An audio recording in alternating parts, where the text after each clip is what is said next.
Hi, everyone. Thanks for joining and welcome back to Wall Street Silver. Our guest today is my good friend Mike McGlone, Senior Commodity Strategist at Bloomberg Intelligence. Welcome back, sir. Thank you, Ivan. It's good to be back. Yeah, it's good to have you back on Wall Street Silver. I wanted to get you on to kind of talk about, the commodity industry, everything about gold and silver, the markets. First, I want to start off though, Mike, with, you yourself as a commodity strategist, how do you analyze global market trends to predict commodity price movements accurately? I don't ignore anything.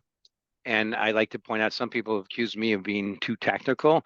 And I Mhm. like to point out is oftentimes most of the fundamentals are known knowns, and some of the technicals help guide them.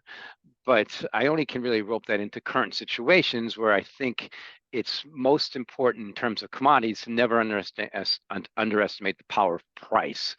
I hear a lot of my younger colleagues I've noticed focus a little bit on supply and demand Right. trends. I always notice, look at them, follow them, but as leading, and they're almost always lagging. Price can lead everything. So to rope that into current situations, this was one of the most unique situations in my lifetime. We had such a decent pump in prices to that peak in 2022 that kicked off the high price cure. And it's the elasticity to those high prices that's really still pressure on virtually all commodities, with the exception of gold, that is really starting to kick in, most notably today. And it's a question of how low they go to achieve that low price cure. Right.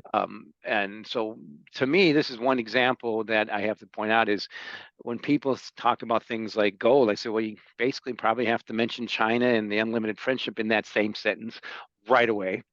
And then things, so it's always changing, always dynamic. And as far as how analyzing them, it's right now, I just mentioned, to me, we're in that low price cure cycle. Right. And I don't know where it stops, but I think it's going to be, I have a feeling it's going to be much lower than prices are currently. Absolutely.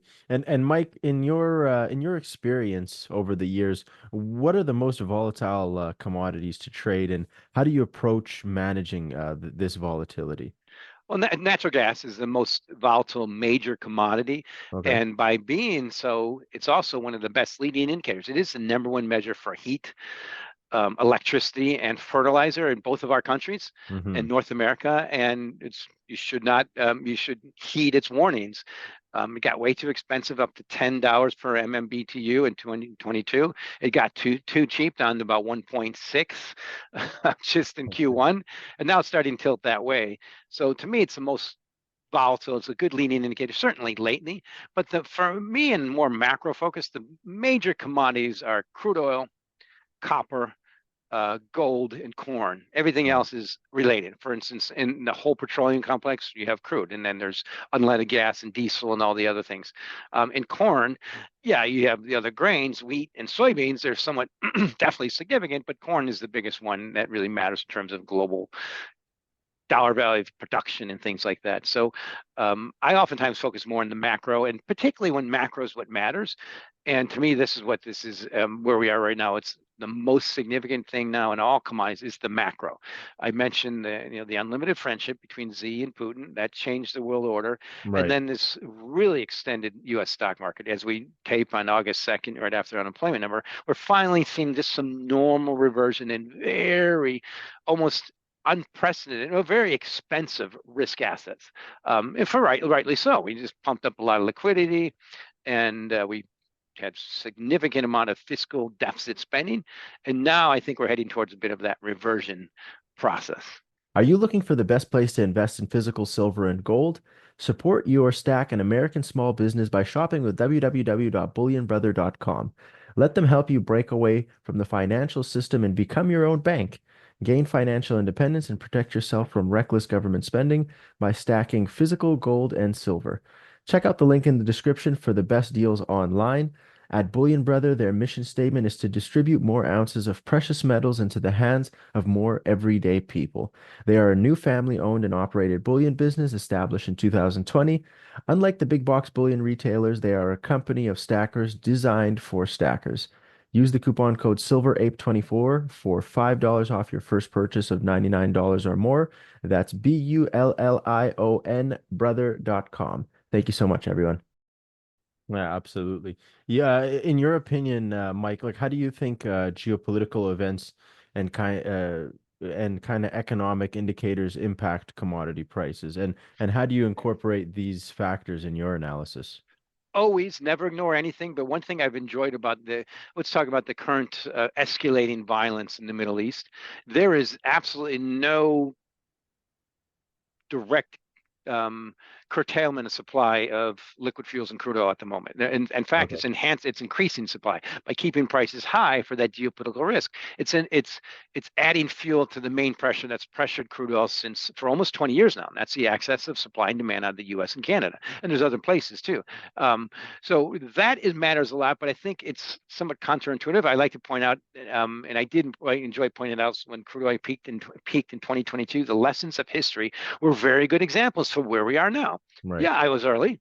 I was calling for $50 crude well over 2 years ago, and we're almost there now, 73, but it's closer to 50 than 100 in WTI. But that is, if look at, I was in a trading bridge when Iraq, Saddam Hussein really invaded Kuwait, pumped up crude from 20 to 40, went back down to 20 and it didn't bottom until 1998 around 10. The Oh, same thing really? happened the same thing happened during the Iran-Iraq war. Now those are both again two crude oil producers pumped up crude to, I think that's the first time where it in 19 that was the 90s or 80s, I'm sorry, early 80s.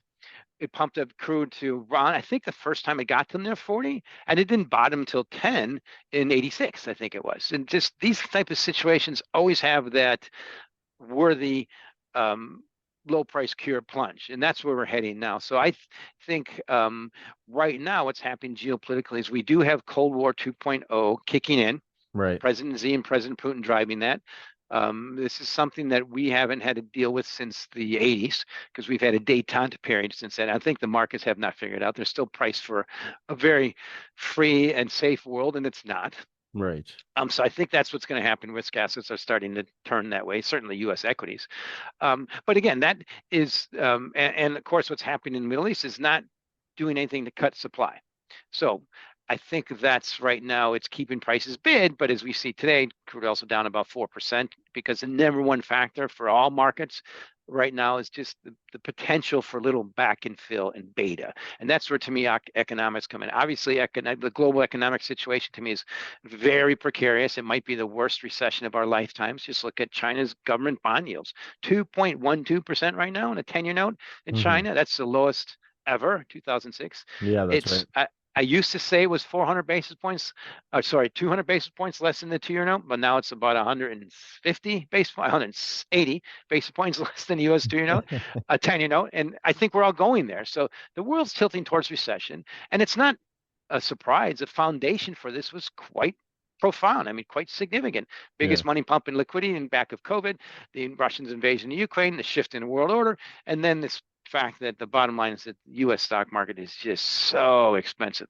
Getting to 2 times GDP, when you talk about inflation, that's all that matters. If stocks keep going up, it's going to keep animal spirits strong and keep things inflated. Right. When it goes down, and might be starting now, we should have deflation reciprocal to the inflation. And that, on a historical standpoint, is nothing new. And this is one thing I'll end with. Is I've been wanting to put in a headline for a while.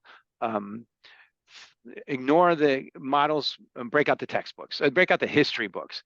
And that's what I've been doing a lot. And never ignore the models, but some of the models have been so wrong, particularly in recession, which is tilting back. But the history books, all the lessons of history point to the U.S. equity market is extremely expensive. Right. Normal reversion in commodities going up, and equities, U.S. equities, just having some normal reversion.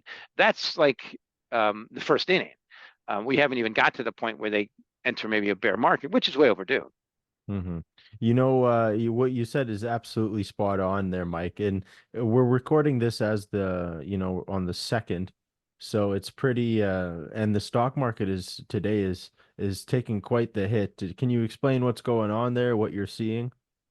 Well, the unemployment number came out weaker than expected, but it was Right. very consistent with surprise data. There's a Bloomberg Economic Surprise Index. It's dropped to the lowest level in almost a decade. So it's been very consistent, weaker than expected economic data. And that's usually how markets and human nature works, gradually then suddenly. So suddenly we're getting to that stage where that recession pendulum that swung way too far towards recession a year ago, and Right. then swung way too far towards no recession this year is simply swinging back. And I think it's the worst case scenario because now we're going to have a delayed reaction.